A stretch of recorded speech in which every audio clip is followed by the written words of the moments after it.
HB203. I'm here to voice my support for Ohio's own restaurant, Carrie Bill. I'm one individual who truly understands the importance and the right to self-defense. You see, my life is forever changed because our Second Amendment was not upheld and our Constitution was ignored by some of our lawmakers in the state that I call home, Tennessee. There are things that no one should see, and I have seen them. On April 2nd, 2009, my husband, Benjamin Felix Gozer, was shot multiple times and killed at Johnny's Sports Bar. Don't let the name fool you, it's a restaurant. They serve appetizers, salads, pizza, sandwiches, but it is called a sports bar. He was killed right before my own eyes by a man who had been stalking me. This incredibly evil individual did not have a criminal record. He didn't even have as much as a parking ticket in his history. He also did not have a handgun carry permit. I, however, did. That night, I left my loaded, permitted handgun locked in my vehicle just outside the front door because Tennessee state law at the time told me that I could not carry my legal weapon in an establishment that serves alcohol. My gun could have saved my husband's life that horrible night. At the time, I was a firearms training volunteer for the Academy of Personal Protection and Security. I have been involved in the Second Amendment Sisters organization. We participated in shooting competitions. I had my handgun carry certification and my intermediate certification. I had passed a rigorous background check, had my fingerprints taken, and was properly trained as a law-abiding citizen. I had been to the range shooting with my security personnel friends on multiple occasions. I was trained beyond what is required. I have since gone through 2 advanced certification courses, a tactical certification fighting pistol course, and attended several safety courses, gun safety courses, since my husband was murdered. It's something that I take very, very seriously. Since Ben's death, I have made it my mission to educate people on the importance of our Second Amendment rights. The founders of our great country saw that people who wish to do us harm would not be so successful if we as a citizenry were armed. It is a right to self-defense, not a privilege. I don't blame the gun that was used to kill my husband Ben. I blame the person behind the gun. A gun cannot pull its own trigger. Think of all the places where innocent people have been shot to death by criminals. Places such as schools, churches, military bases, restaurants that serve alcohol. All places where guns were not allowed. Gun-free zones are killing zones. The predators choose these places because they are easy targets. There's no one there that can defend themselves. Inevitably, many people die before help arrives. That help comes in the form of someone with, guess what? A gun. Almost all active shooter situations are ended by a good guy with a gun. Limiting where you carry is not the answer. I hope what I say to you today will open your eyes and perhaps give you a glimpse into my reality. Owning a gun is a huge responsibility that right to carry permit holders understand and respect. Less than 1% of any gun crimes are ever done by a handgun carry permit holder. That's less than 1%. There are over 5 million people in the U.S. that have right to carry permits, guys. If guns cause crime, then my guns are defective. All that you're doing by voting for the restaurant carry bill is allowing those citizens like me to carry their legal weapon for their own self-defense into these establishments that happen to also serve alcohol. A family should be able to eat at an O'Charlie's Ruby Tuesday, TGI Fridays, and be protected. Similar carry laws are already in 40 other states within the U.S. This law is working in these states, and none of these states have repealed this law since it was put in place. Then why the huge concern in Ohio? We had the same concern in Tennessee. It's silliness.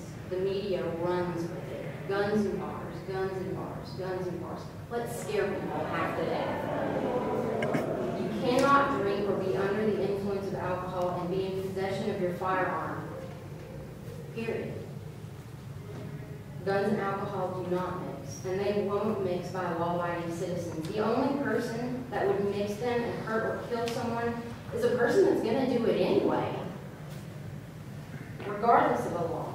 Criminals will carry regardless of a law. It's better to have trained, law-abiding citizens present that can stop a tragedy such as what Ben and I went through. Self-defense is not vigilante behavior. You are not out looking for the bad guy, trying to punish him. The bad guy comes to you, and you simply want to survive. I can tell you that when seconds count, the police are minutes away. I've been there. I know.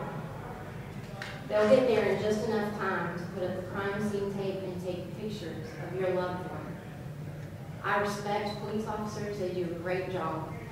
But they cannot be anywhere and everywhere at any time. Focus on the criminals and not those of us who have spent valuable time and money to be trained and act responsibly. There was nothing to prevent that animal from coming into that restaurant and murdering my precious husband. The law didn't stop him, but it sure stopped me. I followed the law. Now, my Ben is gone from my life forever. It's something I have to live with for the rest of my life. There's so much more I wish I could tell you about this case, but it is an ongoing case. It hasn't gone to trial yet. That man is in jail, awaiting his fair trial for first-degree premeditated murder. I can tell you that that man had the capability to take out many people that night. I'm going to have to leave it at that. That sorry excuse for a human being may have been able to shoot at my husband once. Maybe. I don't think so. I can tell you I was there. I saw it. I believe that if I had my firearm, I could have taken that man out. But I guarantee you, if I had been allowed to carry my weapon, he would not have shot my husband again, and again, and again, and again, and again. I want you for one moment, just one moment, all of you, to imagine sitting in a restaurant with someone that you love dearly. Think about your wife, your husband, your children, whoever it is that you love the most in life. You're sitting there eating with them. Someone pulls out a gun from their jacket. You are completely helpless to stop what you see is coming. Then they shoot your loved one right in the head in front of you. They don't just shoot once, no. They shoot 7 times. I pray that you don't wait until this sort of thing happens to one of your loved ones before you decide to do something about it. I'm furious with the man that did this to Ben and I. I'm also angry with those lawmakers in Tennessee that made my husband's death easy. They legislated me out of my right to protect my husband. Being able to move on from something as horrific as this does not come easy.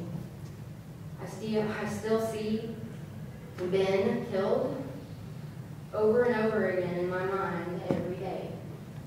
You walk around in a zombie-like daze wondering when you're ever going to feel alive again.